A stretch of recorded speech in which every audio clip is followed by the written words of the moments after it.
സംസ്ഥാന പ്രസിഡന്റ് രാജീവ് ചന്ദ്രശേഖർ തന്നെ വളരെ മുൻകൂട്ടി തന്നെ മത്സരിക്കുമെന്ന തീരുമാനം പരസ്യമായി പ്രഖ്യാപിച്ചത് അതുകൊണ്ടാണ്. വട്ടിയൂർക്കാവ് സമാനമായ രീതിയിലാണ് പൊടിപാറുന്ന പോരാട്ടം. ഒരുപക്ഷെ നിയമത്തേക്കാൾ സംസ്ഥാനത്തെ കണ്ണുകൾ ഉടക്കുന്ന വട്ടിയൂർക്കാവിലാവാം. അവിടെ കെ മുരളീധരൻ മത്സരരംഗത്തേക്ക് വരുമ്പോൾ കോൺഗ്രസിന് വേണ്ടി സ്ഥിതി മാറും. വി കെ പ്രശാന്ത് മത്സരരംഗത്ത് തുടരാനാണോ സാധ്യത? BJP-യിലാണെങ്കിൽ ശ്രീലേഖയുടെയും സുരേന്ദ്രന്റെയും കൃഷ്ണകുമാറിന്റെയും അങ്ങനെ ഒത്തിരി പേരുടെ പേര് ഉയർന്നു കേൾക്കുകയാണ്. ഇതേ മൂന്ന് പേരുകളാണ്. ശ്രീലേഖ ഒരുപക്ഷെ മത്സരരംഗത്ത് ഉണ്ടാവില്ല എന്ന് അവസാനമായി പറയുന്നു. ചെറിയ പരിഭവത്തിലാണ് കക്ഷി എന്നാണ് മനസ്സിലാക്കുന്നത്. കെ സുരേന്ദ്രന് മത്സരിക്കാൻ മഞ്ചേശ്വരം സുരക്ഷിത സീറ്റാണ് തത്വത്തിൽ. പക്ഷേ അവിടെ N block LDF UDF vote മറിച്ചു കഴിഞ്ഞാൽ Surendran will stand no chance in Manjeshwaram.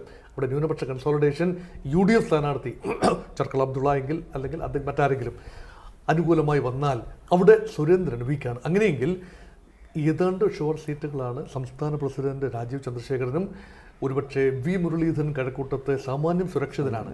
അങ്ങനെയെങ്കിൽ തത്തുല്യമായ സുരക്ഷിത സ്ഥാനം അതേ തലയെടുപ്പുള്ള കെ സുരേന്ദ്രൻ എന്തുകൊണ്ടാവില്ല?